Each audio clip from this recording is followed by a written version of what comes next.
वाहिगुरू जी का खालसा वाहिगुरू जी की फतेह। TV84 ਦੇ ਸਾਰੇ ਦਰਸ਼ਕ ਤੇ ਸਰੋਤੇ ਜਿਹੜੇ ਸਾਡੇ ਨਾਲ ਨਾਰਥ ਅਮਰੀਕਾ ਚੋਂ ਜੁੜੇ ਹੋਏ ਆ ਜਾਂ ਫਿਰ ਫੇਸਬੁੱਕ ਰਾਹੀਂ ਦੁਨੀਆ ਭਰ ਦੇ ਵਿੱਚ ਸਾਨੂੰ ਦੇਖ ਰਹੇ ਆ, ਉਹਨਾਂ ਸਾਰਿਆਂ ਦਾ ਮੈਂ ਅਮਰਵੀਰ ਸਿੰਘ ਅੱਜ ਇਸ ਪ੍ਰੋਗਰਾਮ ਦੇ ਵਿੱਚ ਤਹਿ ਦਿਲੋਂ ਸਵਾਗਤ ਕਰਦਾ। ਵਿਊਅਰਸ, ਅਸੀਂ ਇਸ ਪ੍ਰੋਗਰਾਮ ਦੇ ਵਿੱਚ ਹਮੇਸ਼ਾ ਜਦੋਂ ਵੀ ਕੋਈ ਡਿਵੈਲਪਮੈਂਟ ਹੁੰਦੀ ਹੈ 1984 ਦੇ ਸਿੱਖ ਕਤਲੇਆਮ ਦੇ ਨਾਲ ਸੰਬੰਧਿਤ ਉਹਦੇ ਤੇ ਵਿਚਾਰ ਚਰਚਾ ਕਰਦੇ ਹਾਂ।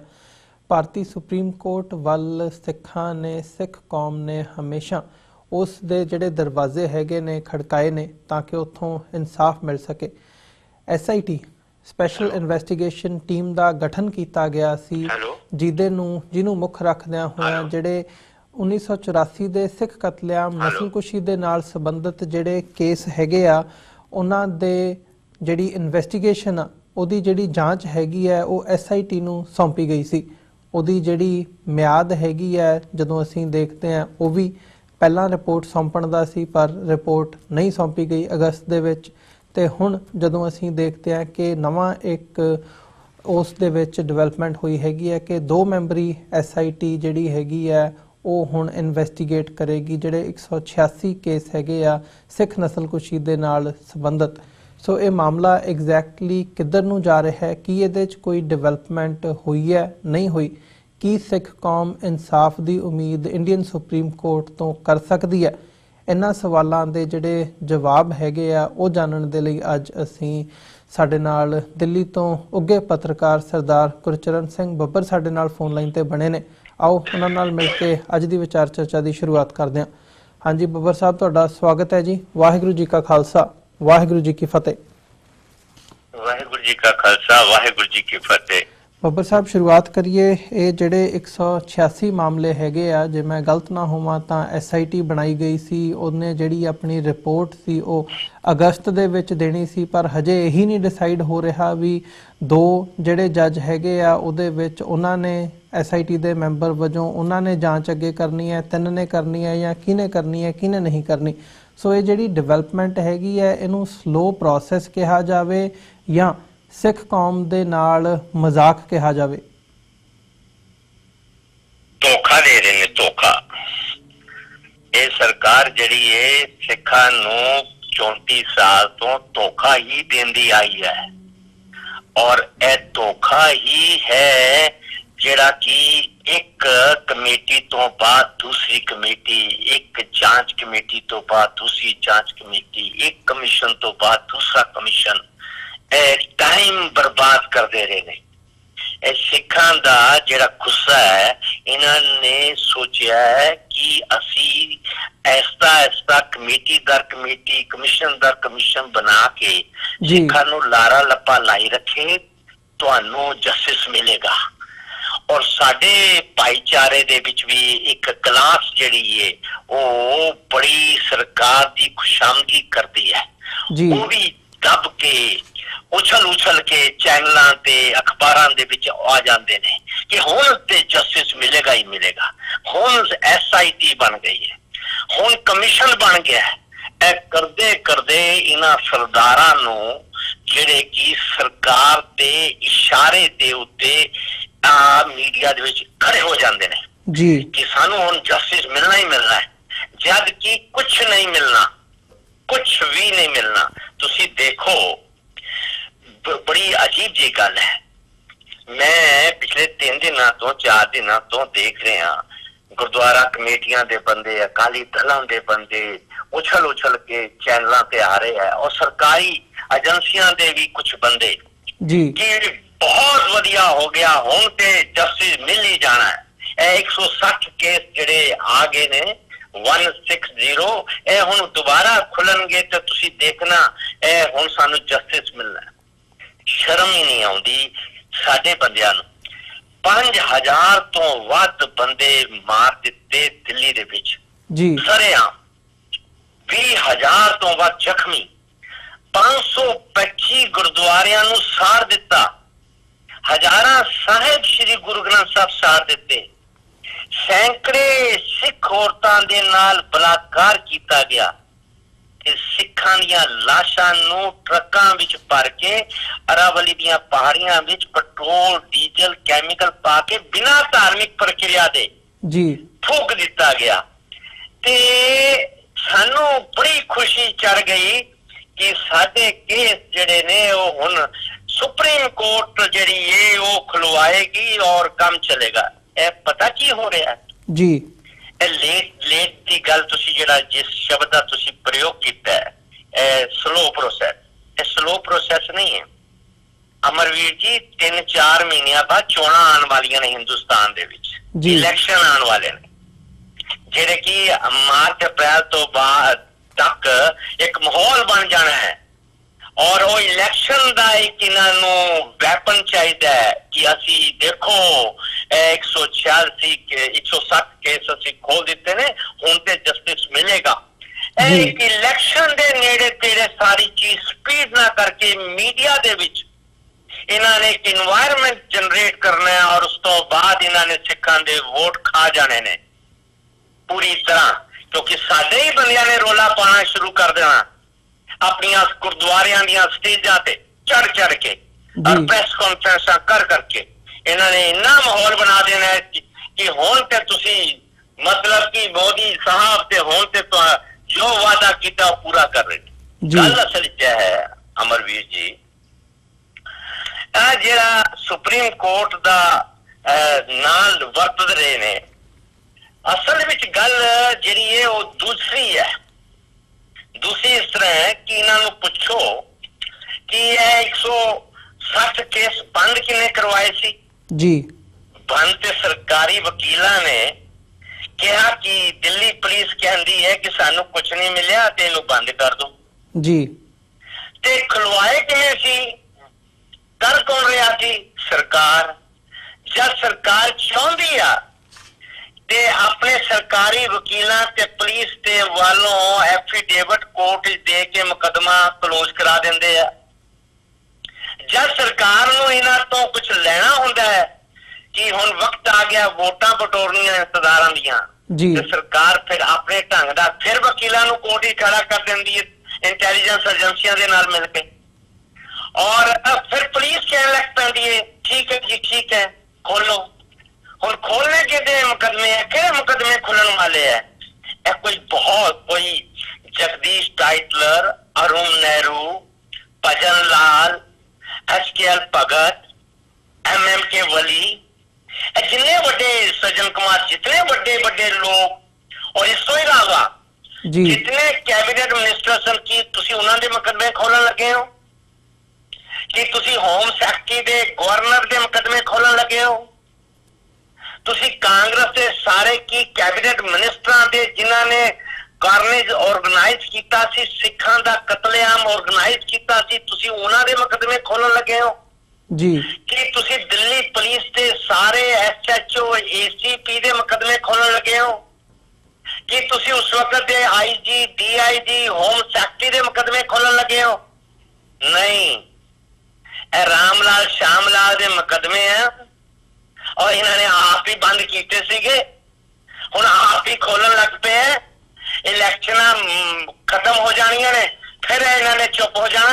ਇੱਕ ਤਮਾਸ਼ਾ ਹੈ, ਇੱਕ ਤਮਾਸ਼ਾ ਹੈ, ਇੱਕ ਡਰਾਮਾ ਹੈ ਜਿਹਦੇ ਸਾਡੇ ਭਾਈਚਾਰੇ ਦੇ ਬੰਦੇ ਨਾਲ ਸ਼ਾਮਲ ਨੇ ਜੀ। ਜਿਵੇਂ ਤੁਸੀਂ ਸਾਡੇ ਭਾਈਚਾਰੇ ਦੇ ਬੰਦਿਆਂ ਦੀ ਗੱਲ ਕੀਤੀ ਹੈ ਵੀ ਇਹ ਇੱਕ ਤਮਾਸ਼ਾ ਹੋ ਰਿਹਾ ਹੈ, ਮਜ਼ਾਕ ਕੀਤਾ ਜਾ ਰਿਹਾ ਹੈ ਕੌਮ ਦੇ ਨਾਲ। ਕਦੇ ਜਿਹੜੇ ਕੇਸਿਸ ਨੇ ਉਹ ਆਪ ਹੀ ਬੰਦ ਕਰਕੇ ਤੇ ਆਪ ਹੀ ਦੁਬਾਰਾ ਹੁਣ ਖੋਲਣ ਦੀ ਜਿਹੜੀ ਲਾਈਨ ਹੈਗੀ ਹੈ, ਤੇ ਅਸੀਂ ਜਿਹੜੇ ਸਾਡੇ ਕੌਮ ਦੇ ਵਿੱਚੋਂ ਸਾਡੇ ਹੀ ਬੰਦੇ ਹੈਗੇ ਆ ਉਹ ਵਾਹ ਕਰਦੇ ਆ ਵੀ ਬਹੁਤ ਜਿਹੜਾ ਹੈ ਚੰਗਾ ਕੰਮ ਹੋ ਰਿਹਾ। ਸੋ ਇਹਦੇ ਪਿੱਛੇ ਜਿਹੜੇ ਸਾਡੇ ਲੋਕ ਸਾਡੇ ਆਗੂ ਵਾਹਵਾਹੀ ਕਰਦੇ ਆ ਉਹਨਾਂ ਦੇ ਪਿੱਛੇ ਬੇਈਮਾਨੀ ਨਜ਼ਰ ਆਉਂਦੀ ਹੈ ਜਾਂ ਵਿਕਾਊਪੁਣਾ ਨਜ਼ਰ ਆਉਂਦਾ ਹੈ? ਕੀ ਨਜ਼ਰ ਆਉਂਦਾ ਹੈ?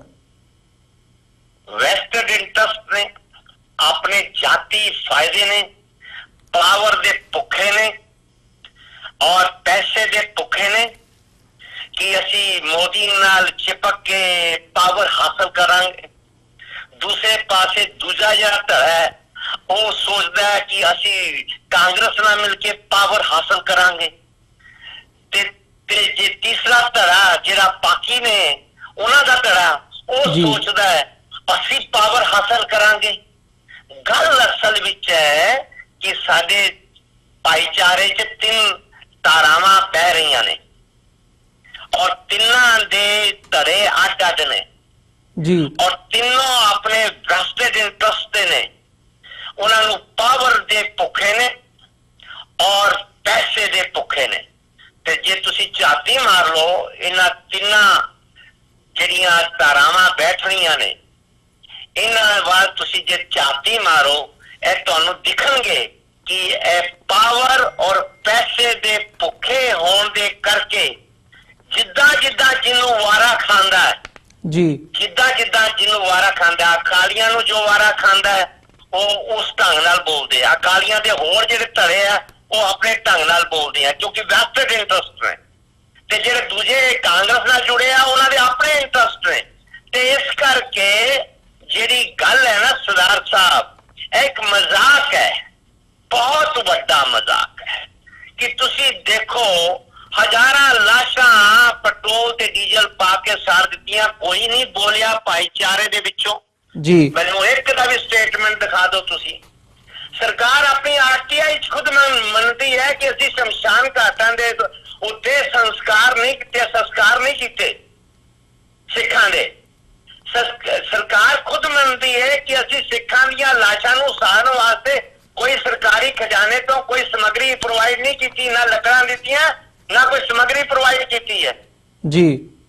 ਤੁਸੀਂ ਦੱਸੋ ਕਿ ਇਤਨਾ ਭਿਆਨਕ ਕਤਲੇਆਮ ਤੇ ਨੱਚੀ ਜਾਂਦੇ ਹੈ ਕਿ 160 ਮੁਕੱਦਮੇ ਖੁੱਲਣ ਵਾਲੇ ਹੈ, ਨੱਚੀ ਜਾਂਦੇ ਹੈ, ਟੱਪੇ ਜਾਂਦੇ ਹੈ।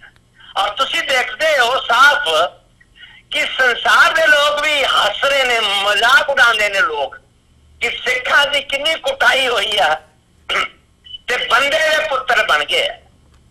ਹੁਣ ਦੇਖੋ 160 ਮੁਕੱਦਮੇ ਖੁੱਲੇ ਨੇ ਤੇ ਕਿਤਨੇ ਸਟੇਟਮੈਂਟ ਆ ਰਹੇ ਨੇ। ਇਹ ਤੁਹਾਡੇ ਸਟੇਟਮੈਂਟ ਨਹੀਂ ਆਉਂਦੇ, ਇਹ ਸਟੇਟਮੈਂਟ ਨਹੀਂ ਆਉਂਦੇ, ਇਹ ਸਾਡਾ ਮਜ਼ਾਕ ਉੜਦਾ ਜੀ। ਕਿਤਨਾ ਵੱਡਾ ਮਜ਼ਾਕ ਹੈ ਕਿ FIR ਦੇਖੋ ਅਮਰਵੀਰ ਜੀ, ਕਹਾਣੀ ਜਿਹੜੀ ਹੈ ਬੜੀ ਸਾਫ਼ ਹੈ। FIR ਤੇ ਲਿਖੀਆਂ ਹੀ ਨਹੀਂ ਗਈਆਂ। 84 ਵਿੱਚ FIR ਤੇ ਕਿੱਥੇ ਲਿਖੀ ਵੀ ਨਹੀਂ ਗਈ। ਉਹ ਤੇ ਇੱਕ ਲੋਕਾਂ ਨੇ ਇੱਕ ਪਰਫਾਰਮਾ ਸਰਕਾਰ ਨੇ ਕੱਢਿਆ ਸੀ, ਤੁਸੀਂ ਫਾਰਮ ਭਰ ਦਿਓ, ਤੁਹਾਡਾ ਨਾਂ ਕੀ ਹੈ ਤੇ ਤੁਹਾਡਾ ਕੌਣ ਮਰਿਆ ਜੀ। ਆਹ ਤੇ ਸਾਰੇ ਕੇਸ ਦਾ ਬੇਸਿਸ ਆਫ ਕੰਪਲੇਂਟ ਐਫੀਡੇਵਿਟਸ ਉਹਨਾਂ ਨੇ ਆਪਣੀ ਮਰਜ਼ੀ ਦੇ ਉੱਥੋਂ ਪਿਕਅਪ ਕੀਤੇ ਨੇ। ਉਹ ਹਜ਼ਾਰਾਂ ਲੋਕਾਂ ਦੇ ਵਿੱਚੋਂ ਉਹਨਾਂ ਨੇ ਕੁਝ ਮੁਕੱਦਮੇ ਪਿਕਅਪ ਕੀਤੇ ਨੇ। ਚਲੋ ਮੈਂ ਇੱਕ ਗੱਲ ਹੋਰ ਤੁਹਾਡੀ ਮੰਨ ਲੈਣਾ ਕਿ 160 ਮੁਕੱਦਮੇ ਹੁਣ ਖੁੱਲਣਗੇ ਜੀ ਕੋਰਟ ਦੇ ਕਹਿਣ ਤੇ, ਫਿਰ ਕੋਈ ਟੀਮ ਬਣੇਗੀ ਜੀ, ਫਿਰ ਉਸ ਤੋਂ ਬਾਅਦ ਉਹ ਟੀਮ ਦੇਖੇਗੀ ਜੀ ਉਹ ਜਿਹੜੇ ਮੁਕੱਦਮੇ ਖੁੱਲੇ ਨੇ ਉਹ ਬੰਦੇ ਜਿਉਂਦੇ ਵੀ ਹੈਗੇ ਨੇ ਜਾਂ ਮਰ ਗਏ ਨੇ, ਜਾਂ ਜਿਨ੍ਹਾਂ ਨੇ ਕੰਪਲੇਂਟ ਫਾਈਲ ਕੀਤੀ ਸੀ ਉਹ ਵੀ ਜਿਉਂਦੇ ਹੈਗੇ ਨੇ ਜਾਂ ਮਰ ਗਏ ਨੇ। ਇੱਕ ਬੜਾ ਵੱਡਾ ਕੰਮ ਹੈ ਜੀ। ਤੁਸੀਂ ਛੱਡ ਦਿਓ, ਇਹਨਾਂ ਨੇ ਕਿਹਾ ਜੀ 160 ਮੁਕੱਦਮੇ ਅਸੀਂ ਖੋਲਣ ਲੱਗੇ ਹਾਂ। ਇਹਨਾਂ ਨੂੰ ਪੁੱਛੋ ਤੁਸੀਂ ਪਹਿਲਾਂ ਕਿਹੜਾ ਤੀਰ ਚਲਾ ਦਿੱਤਾ, ਤੁਸੀਂ ਪਹਿਲਾਂ ਕਿਹੜੇ ਮੁਕੱਦਮੇ ਬੜੇ ਜਿੱਤ ਲਏ ਨੇ, ਬੜੇ ਲੋਕਾਂ ਨੂੰ ਫਾਇਲ ਆ ਦਿੱਤਾ ਹੈ, ਬੜੇ ਲੋਕਾਂ ਨੂੰ ਤੁਸੀਂ ਗ੍ਰਿਫਤਾਰ ਕਰ ਲਿਆ ਹੈ। ਇਹਨਾਂ ਤੋਂ ਕੋਈ ਪੁੱਛਣ ਵਾਲਾ ਹੋਵੇ। ਸਾਡੇ ਬੰਦਿਆਂ ਨੂੰ ਚਾਹੀਦਾ ਇਹਨਾਂ ਨੂੰ ਪੁੱਛਣਾ ਕਿ ਤੁਸੀਂ ਕਹਿੰਦੇ ਹੋ ਕਿ ਅਸੀਂ 160 ਮੁਕੱਦਮੇ ਅਸੀਂ ਓਪਨ ਕਰਨ ਲੱਗੇ ਹਾਂ, ਤੇ ਇਸ ਤੋਂ ਪਹਿਲਾਂ ਕਿਹੜੇ ਮੁਕੱਦਮੇ ਕਿੰਨੇ ਬੰਦੇ ਫਾਈਲ ਆਏ ਆ, ਤੁਸੀਂ ਕਿੰਨੇ ਬੰਦਿਆਂ ਨੂੰ ਗ੍ਰਿਫਤਾਰ ਕੀਤਾ, ਤੁਸੀਂ ਕਿੰਨੀਆਂ ਨੂੰ ਸਜ਼ਾ ਦਿੱਤੀ ਹੈ। ਤੁਸੀਂ ਸਾਰੇ ਜਿਨ੍ਹਾਂ ਨੇ ਕਤਲੇਆਮ ਕੀਤਾ ਤੇ ਕਰਵਾਇਆ ਸਰੇਆਮ ਦਿੱਲੀ ਦੇ ਵਿੱਚ ਸੁਪਰੀਮ ਕੋਰਟ ਦੇ 4 ਚੁਫੇਰੇ ਘੁੰਮਦੇ ਆ ਆਜ਼ਾਦ। ਔਰ ਦੇਖੋ ਕਿਤਨਾ ਮਜ਼ਾਕ ਹੈ। मैं हिस्ट्री का स्टूडेंट हाँ, मैं इतिहास पढ़न वाला बंदा, मैं किताबा लिखन वाला और अखबार लिखन वाला बंदा। मैनू समझ नहीं आती कि दिल्ली दे विच जिन्हां ने कतलेआम करवाया वो सरेआम सारिया वड्डियां पोस्टां दे ऑफिसर दिल्ली विच ने। साडा भाईचारा कहंदा ही नहीं कि दिल्ली का हर SHO, ACP, DCP, DIG और इत्ते IG, होम सेक्रेटरी इन्हां दे खिलाफ कुछ करो। इन्हां नूं किसी ने पकड़िया, किसी ने इन्हां नूं फाइल आया, किसी ने इन्हां दे मुकदमे चलाए ने। आ ते सारा जिहड़ा काम चल रहा है स्टेट वर्सिस है। ना साडी किसी गुरुद्वारा कमेटी ने मुकदमा फाइल किया किसी के खिलाफ, मैं तुहाडे मंच ते उच्ची आवाज विच कह रहा जी, ना श्रोमणी गुरुद्वारा प्रबंधक कमेटी ने मुकदमा फाइल किया, ना अकाली दल ने कोई मुकदमा फाइल किया, ना जेडे वकील झूठे गद्दार धोखेबाज जेडे वकील अपने आप नूं पीड़ितां दे वकील कहंदे ने कि असी पीड़ितां दे वकील हां, असी सारी उम्र कुर्बानी की, असी बड़ा अपना सब कुछ लगा दिता, वो वकील एक भी सामने आके कह दे कि मैं किसी एक भी विधवा दा, यतीम बच्चे जा सिखां दा या गुरुद्वारे साड़न दा एक भी मुकदमा किसी कोर्ट विच फाइल किया होवे, एक भी मुकदमा साडे भाईचारे ने फाइल नहीं किया। सारे मुकदमे सरकार दे स्टेट वर्सिस ने जी, स्टेट वर्सिस। एक तरफ सरकार होंदी है, एक तरफ मुलजम होंदा है, एक तरफ सज्जन कुमार है, एक तरफ सीबीआई है। साडे बंदियां दे मुकदमे ही नहीं, असी फाइल ही नहीं कीते। अच्छा, सरकार जब चाहे खोल लवे, जब चाहे SIT बना दे जी, सरकार जब चाहे कमेटी बना दे, जब चाहे कमेटी बंद कर दे, सरकार के हाथ च है। तुहानू कह दिता कि तुसी खड़े हो जाओ, ते खड़े हो गए, तुहानू कह दिता बैठ जाओ, बैठ गए। फिर क्या दिता मुकदमे बड़े सीरियस ने, ते बड़े सीरियस बन गए। ते क्या दिता मुकदमे कोई मिलया नहीं, कोई गवाही नहीं हैगा, मारन वाले नहीं मिलते, मुकदमे फिर बंद हो गए। फिर 2 साल 4 साल के बाद चोणां होणगियां, फिर कहेंगे एक स्पेशल इन्वेस्टिगेट टीम बना रहे हैं। इस टीम इस सुप्रीम कोर्ट के सिटिंग जज बैठ जाएंगे, तुहानू लारा लाउंदे है।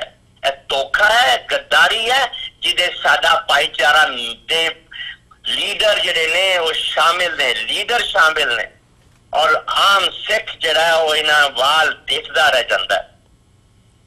जी ਬੱਬਰ ਸਾਹਿਬ, ਸੋ ਜਿਹੜੀ ਇਸ ਮੌਕੇ ਦੀ ਸਰਕਾਰ ਹੈਗੀ ਹੈ ਕੇਂਦਰ ਦੇ ਵਿੱਚ ਨਰਿੰਦਰ ਮੋਦੀ ਦੀ ਸਰਕਾਰ, ਕੀ ਉਹਨਾਂ ਵੱਲੋਂ ਮਹਿਜ਼ ਇੱਕ ਪੋਲੀਟੀਕਲ ਸਟੰਟ ਹੈ ਤੇ ਆਪਣਾ ਜਿਹੜਾ ਹੈਗਾ ਵੋਟ ਬੈਂਕ ਵਧਾਉਣ ਦੇ ਲਈ ਜਾਂ ਆਪਣੇ ਫੇਵਰ ਦੇ ਵਿੱਚ ਭੁਗਤਾਉਣ ਦੇ ਲਈ ਇਹ ਸਿਰਫ ਇੱਕ ਸਿਆਸੀ ਬਿਆਨਬਾਜ਼ੀ ਕੀਤੀ ਜਾ ਰਹੀ ਹੈ? ਤੇ ਐਵੇਂ ਹੀ ਜੇ ਇਹਨੂੰ ਕਰਤਾਰਪੁਰ ਕੋਰੀਡੋਰ ਦੀ ਵੀ ਗੱਲ ਕਰੀਏ ਤਾਂ ਪਹਿਲਾਂ ਕਿਵੇਂ ਸਰਕਾਰ ਦਾ ਰੁਖ ਪਿਛਲੇ ਸਾਰੇ ਦਹਾਕਿਆਂ ਦੇ ਵਿੱਚ ਨਾ ਪੱਖੀ ਰੁਝਾਨ ਰਿਹਾ ਹੈ, ਤੇ ਜਦੋਂ ਪਾਕਿਸਤਾਨ ਵੱਲੋਂ ਇਹ ਆਫਰ ਇਹ ਕਹਿ ਦਿੱਤਾ ਗਿਆ ਕਿ ਅਸੀਂ ਟੱਕ ਲਾਉਣਾ ਹੈਗਾ, ਉਧਰ ਇਮਰਾਨ ਖਾਨ ਆ ਕੇ ਲਾਉਣਗੇ, ਤਾਂ ਨਾਲ ਦੀ ਨਾਲ ਕੈਬਨਿਟ ਮੀਟਿੰਗ ਸੱਦ ਕੇ ਜਿਹੜਾ ਆਪਣਾ ਸਟੈਂਡ ਸੀ ਯੂ ਟਰਨ ਮਾਰਦਿਆਂ ਉਹਦੇ ਤੇ ਹਰੀ ਝੰਡੀ ਦੇ ਦਿੱਤੀ ਗਈ। ਤੇ ਉਹਦੇ ਤੇ ਅੱਜ ਨਰਿੰਦਰ ਮੋਦੀ ਸਾਹਿਬ ਦਾ ਬਿਆਨ ਆਉਂਦਾ ਹੈ ਕਿ ਅਸੀਂ ਜਿਹੜਾ ਇਹ ਕਾਂਗਰਸ ਨੇ ਪਿਛਲੇ 70 ਸਾਲਾਂ ਦੇ ਵਿੱਚ ਨਹੀਂ ਕੀਤਾ ਹੈਗਾ, ਉਹ ਸਾਨੂੰ ਮੌਕਾ ਬਣਿਆ ਤੇ ਅਸੀਂ ਕਰਕੇ ਦਿਖਾਇਆ ਹੈਗਾ। ਸੋ ਕੀ ਇਹ महज एक क्रेडिट गेम बन गई है? नहीं जी नहीं, ये भी कामयाब नहीं होना। मेरे को बिल्कुल मेरे को खबरां ने और मैनू जो इनपुट मिलता है और जो मैं बड़े RSS दे बड़े जेडे पहली कतार दे लोग ने उन्हां दे नजदीकी फिर लोगां तो जो चीज़ां समझ आ रही ने, ਇਹ ਕਾਮਯਾਬ नहीं होने देना इन्होंने गलियारा। और तुसी देखना है चोणा 3-4 महीने बाद जब मई जून टप जाएगा, इन्होंने एक ऐसा नवा ड्रामा रचना है। यह रास्ता इन्होंने खुलन नहीं देना, रास्ता इन्होंने बंद करवा देना है। इन्होंने माहौल ऐसा बना देना है, ऐसा माहौल बना देना है कि नहीं जी नहीं, इतों आतंकवादी सारे आउंदे ने पाकिस्तान तो, देश की एकता और अखंडता वास्ते खतरा है, तमाशा है। ਇਹ ਚੋਣਾਂ ਆ ਗਈਆਂ ਜੀ। ਇੱਕ ਇਮਰਾਨ ਖਾਨ ਨੇ ਉਧਰੋਂ ਇੱਕ ਐਸਾ ਤੁਸੀਂ ਕਹੋ ਕਦਮ ਚੁੱਕਿਆ ਜਿਸ ਦੇ ਨਾਲ ਇਹਨਾਂ ਨੂੰ ਮਜਬੂਰ ਹੋ ਕੇ ਗੱਲ ਕਰਨੀ ਪੈ ਰਹੀ ਹੈ, ਨੰਬਰ 1।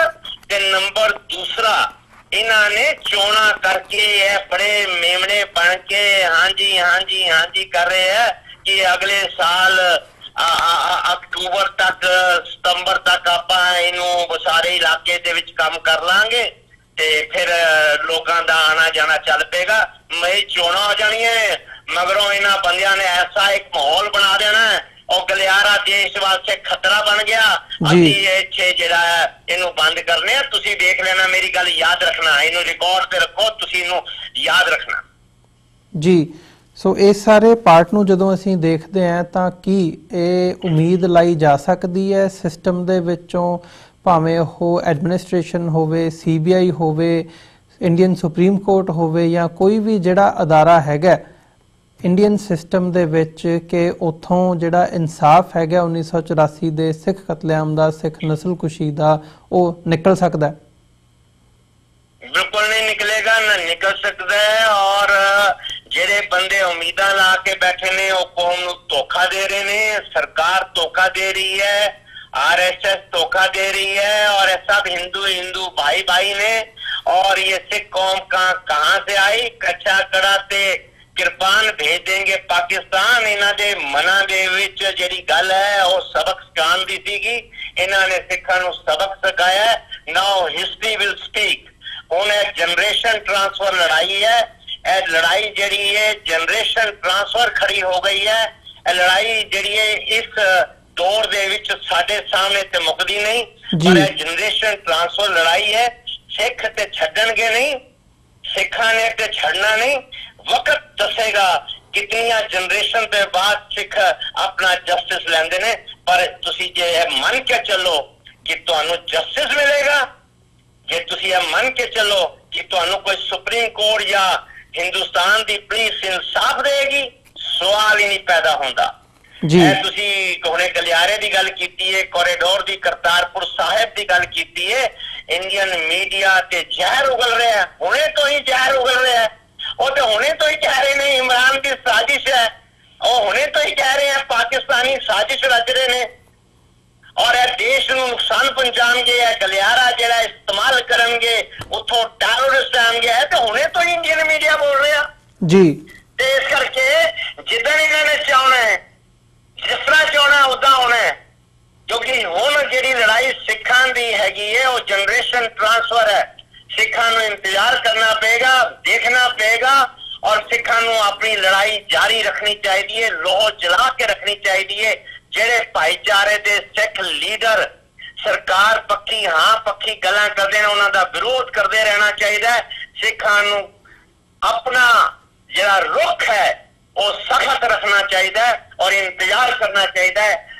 ਵਕਤ ਆਏਗਾ और वक्त आएगा सिखों को जस्टिस मिलेगा और कुदरत जस्टिस देगी। अकाल पुरख साहब कृपा करेंगे, जस्टिस मिलेगा। पर इंडियन जुडिशरी तो और इंडियन पुलिस तो कभी भी किसी भी कीमत पे नहीं मिल सकता। मैं बिल्कुल साफ ते स्पष्ट इस करके कह रहा कि मैं हिस्ट्री नूं भी देखा है और मैं आज के दौर नूं भी देख रहा, और हिंदुस्तान का आने वाला जो समय है वो भी जरा इशारे दे रहा है, वो इशारे ਜਿਹੜੇ ਨੇ ਉਹ ਬਹੁਤ ਚੰਗੇ ਨਹੀਂ। ਜੀ ਬੱਬਰ ਸਾਹਿਬ, ਤੁਹਾਡਾ ਬਹੁਤ ਬਹੁਤ ਧੰਨਵਾਦ। ਤੁਸੀਂ ਆਪਣਾ ਸਮਾਂ ਕੱਢ ਕੇ ਸਾਡੇ ਨਾਲ ਵਿਚਾਰਾਂ ਦੀ ਸਾਂਝ ਪਾਈ ਹੈ। ਅੱਜ ਦੇ ਸ਼ੋਅ ਦੇ ਵਿੱਚ ਇੱਥੇ ਹੀ ਇਜਾਜ਼ਤ ਚਾਹਾਂਗੇ ਜੀ ਤੁਹਾਡੇ ਕੋਲੋਂ। ਬਹੁਤ ਬਹੁਤ ਧੰਨਵਾਦ ਤੁਹਾਡਾ। ਵਾਹਿਗੁਰੂ ਜੀ ਕਾ ਖਾਲਸਾ, ਵਾਹਿਗੁਰੂ ਜੀ ਕੀ ਫਤਿਹ। ਵਾਹਿਗੁਰੂ ਜੀ ਕੀ ਫਤਿਹ।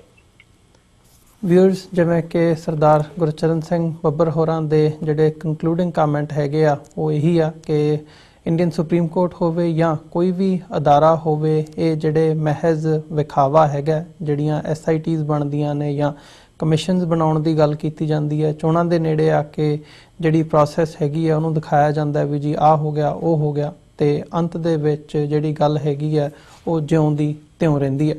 ਸੋ ਉਮੀਦ ਕਰਦੇ ਹਾਂ ਕਿ ਜਿਵੇਂ ਉਹਨਾਂ ਨੇ ਵੀ ਕਿਹਾ ਕਿ ਅਕਾਲ ਪੁਰਖ ਵੱਲੋਂ ਹੀ ਕੁਝ ਅਜਿਹਾ ਵਾਪਰੇਗਾ ਕਿ ਆਉਣ ਵਾਲੇ ਸਮੇਂ ਦੇ ਵਿੱਚ ਜਿਹੜੀ ਜਸਟਿਸ ਹੈਗਾ ਉਹ ਸਿੱਖਾਂ ਨੂੰ ਮਿਲ ਸਕੇ। ਸੋ ਇਹਨਾਂ ਹੀ ਸ਼ਬਦਾਂ ਦੇ ਨਾਲ ਅੱਜ ਦਾ ਜਿਹੜਾ ਸ਼ੋਅ ਹੈਗਾ ਉਹ ਅਸੀਂ ਇੱਥੇ ਹੀ ਕਨਕਲੂਡ ਕਰਦੇ ਹਾਂ। ਦੁਬਾਰਾ ਫੇਰ ਕੱਲ੍ਹ ਨੂੰ ਤੁਹਾਡੇ ਨਾਲ ਮੁਲਾਕਾਤ ਹੋਵੇਗੀ।